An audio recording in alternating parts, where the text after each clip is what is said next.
생각을 바꾸면 수익이 보인다. 역발상 투자의 문현진 멘토입니다. 오늘도 굉장히 많은 종목들이 급등을 하고요. 또 굉장히 많은 종목들이 떨어지기도 하는 시장이었는데요. 대응하기 많이 힘드실 겁니다. 그럼에도 불구하고 역시 상한가에 들어간 종목들을 잘 분석을 하면은 우리가 어떤 기업들을 투자해야 될지 잘 체크해 볼 수 있으니까요. 상한가 또 분석해 보도록 하겠습니다. 자, 일단 오늘도 역시 이번 주 일요일에 저를 만날 수 있는 시간 안내해 드릴 텐데요. 이번 주 일요일입니다. 이번 주 일요일에 오후 2시에 유튜브를 통해서 또 제가 무료 강연 준비하고 있으니까요. 투자하시는데 뭔가 많이 배우고 싶다, 내가 공부를 좀 하고 싶다 하신다면은 들어오셔가지고 좋은 이야기 다 듣고 가시면은 도움이 될 것 같습니다. 자, 그러면은 오늘 상당히 많은 기업들 올라왔기 때문에 체크해 볼 텐데요. 일단 상한가에는 8종목, 그리고 10% 이상 올라온 종목으로는 22종목이 보여집니다. 일단 역시 우선주는 제가 제외를 해놨는데요. 우선주를 포함한다면은 14종목이 지금 이렇게 급등이 되어 있고요. 28종목은 또 10% 이상으로 올라왔죠.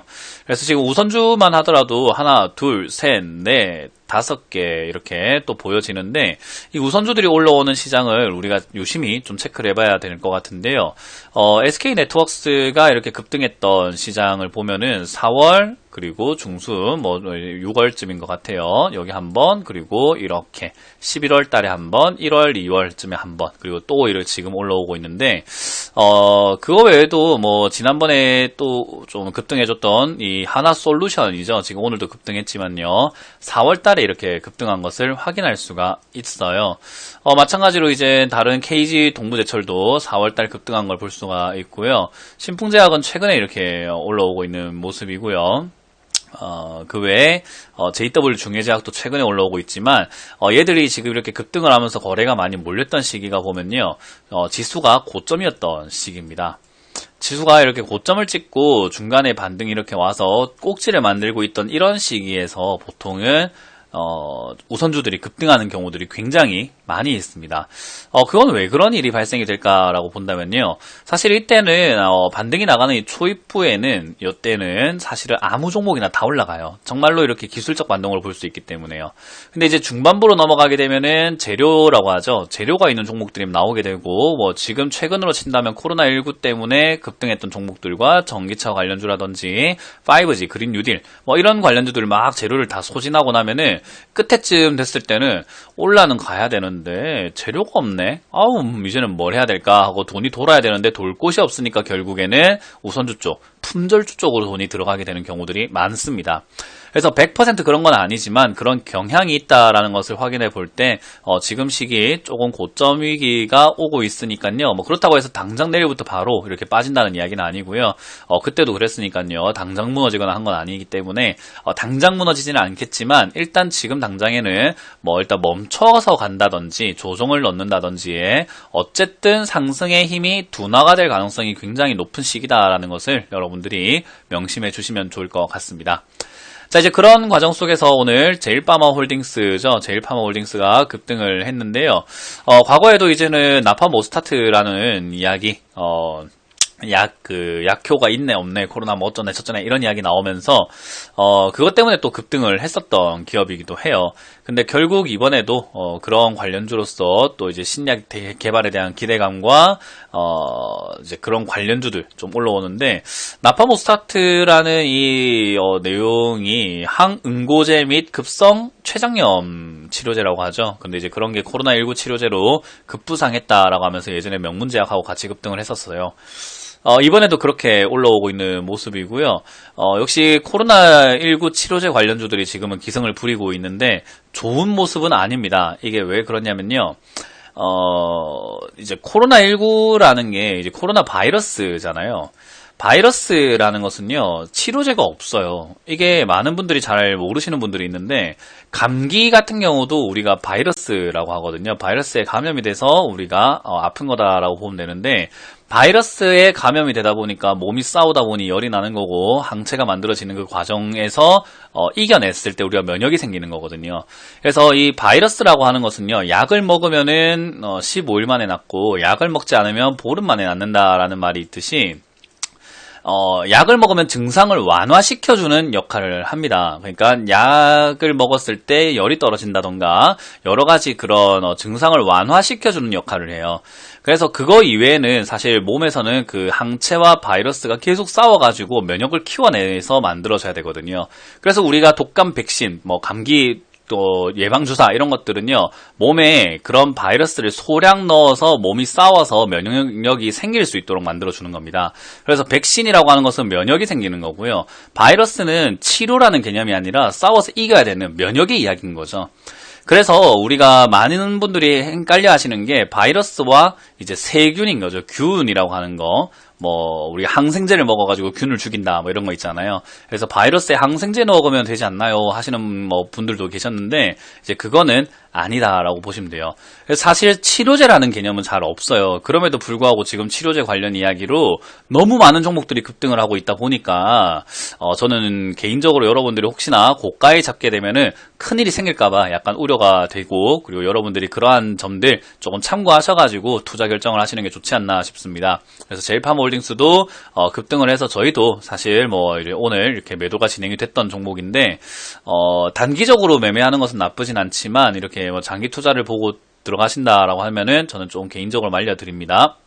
자, 그리고 이제 신풍제약도 마찬가지로 그런 관련주, 코로나19 치료제 관련주들이 오늘은 또 급등을 하는 모습입니다.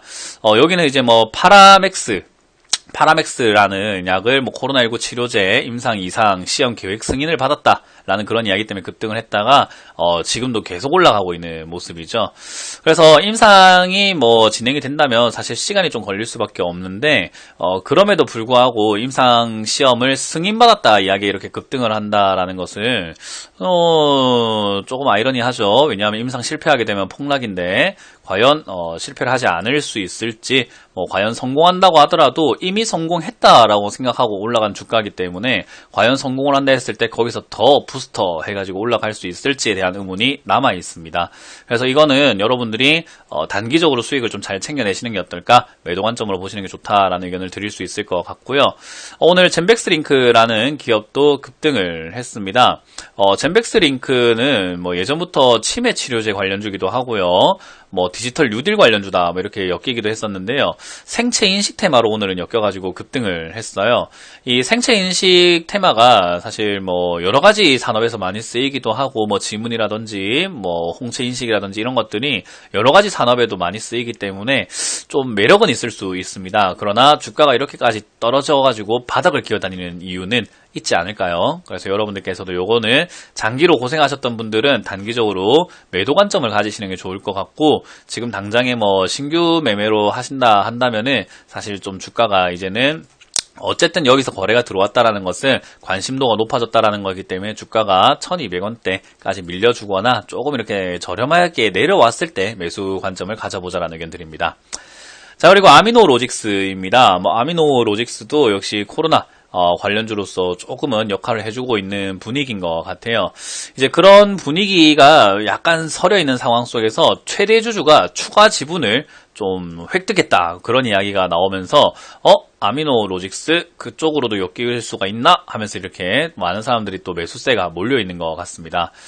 일단 비천연 아미노산 이런 것들을 하고 있고요. 원료 의약품을 하고 있다 보니까 아무래도 코로나19 치료제가 만들어지게 된다면 한국에서도 코로나19 치료제를 만들 수 있는 생산 시설이 필요하지 않을까, 그리고 원료가 많이 필요하지 않을까, 그런 내용으로 뭐 파미셀이라던가 뭐 여러 가지 기업들이 올라오는데, 이제 아미노로직스로 그런 쪽으로는 이제 거론은 되었으나 수급은 들어오지 않고 있었는데 이제 최대 주주가 지분을 더 샀다라는 이야기가 나왔는데요.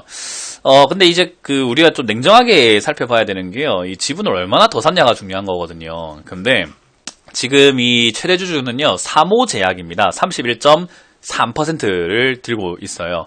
그러면 이 31.3%, 2,700만 주를 가지고 있는 사모제약이 얼마나 지분을 더 늘렸길래 상한가를 갔는가 라고 한다면은 33,233주입니다. 퍼센트로 따진다면 0.03%의 지분을 더 샀다라는 거죠. 상한가 갈 정도인가요?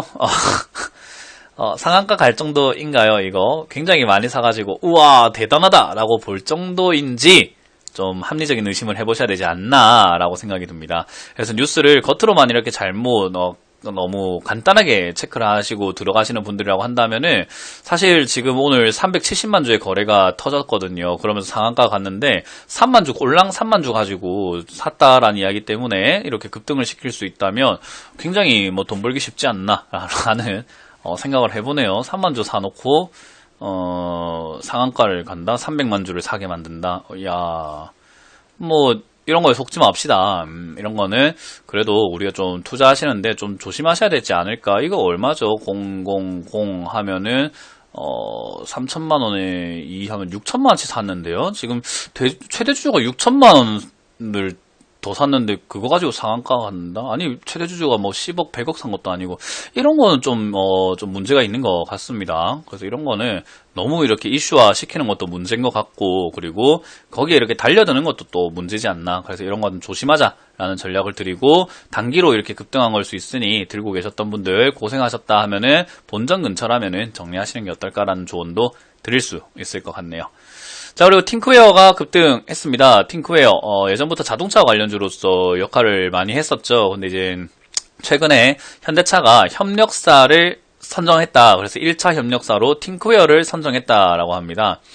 팅크웨어가 예전부터 이제 포켓몬 고 때부터 움직였었는데요. 위치 기반 솔루션 뭐 그런 것들을 하는 기업이에요. 그래서 우리가 흔히 아이나비라고 하는 내비게이션들을 알고 계실 텐데 그런 이제 관련주라고 보시면 좋을 것 같네요. 그래서 이제 그런 쪽으로 엮이다 보니까 역시 자율주행이라던가 자동차 테마로 엮일 수 있는 종목이었는데 뭐 현대차에서 선정했다고 하니까 아까 전에 봤던 저 아미노 로직스보다 훨씬 나은 뉴스인 것 같은데요. 이게 이거는 진짜로 올라갈 만한 뉴스인 것 같은데 아미노 로직스는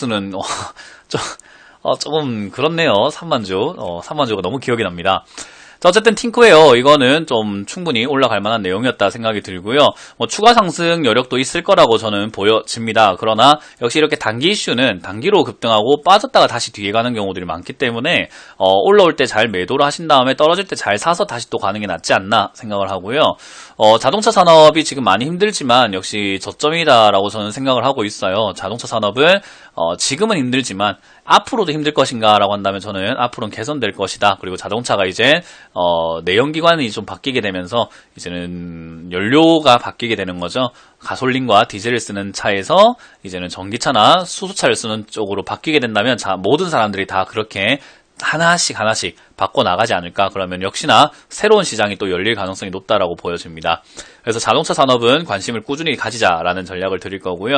오스테오닉이라는 종목도 급등을 했습니다. 오스테오닉 이름이 참 애매한 것 같아요. 무슨 회사인가 너무 좀 어렵다 하실 수 있는데 일단 임플란트 관련주라고 여러분들이 또 보시면 좋을 것 같아요.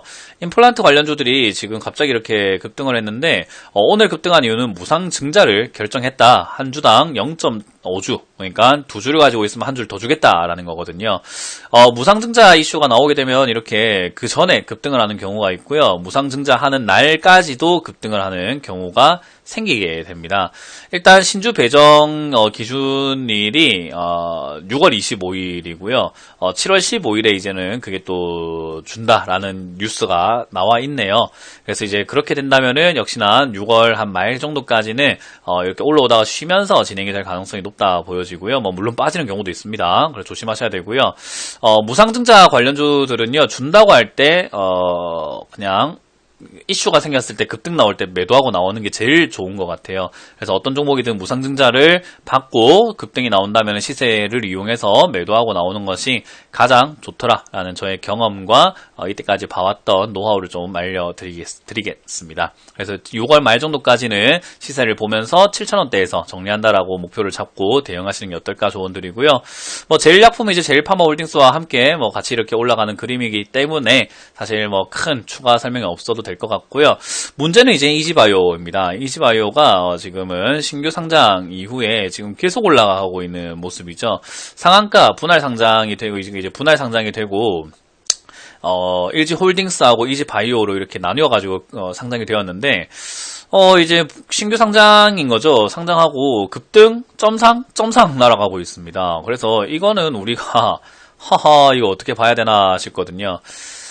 이거는 저는 개인적으로는, 단기로 잡으신 분들은요, 상한가 풀리는 날은 바로 매도하시는 게 어떨까라는 의견을 드리고, 신규로 잡겠다 하시는 분들은 좀 위험할 수 있습니다. 이렇게 분할 상장해가지고, 고점에 잡아가지고 고생하셨던 분들, 뭐, 부방쿠첸 이런 것들 잡아보신 분들이라고 하면은, 아실 수 있을 건데요.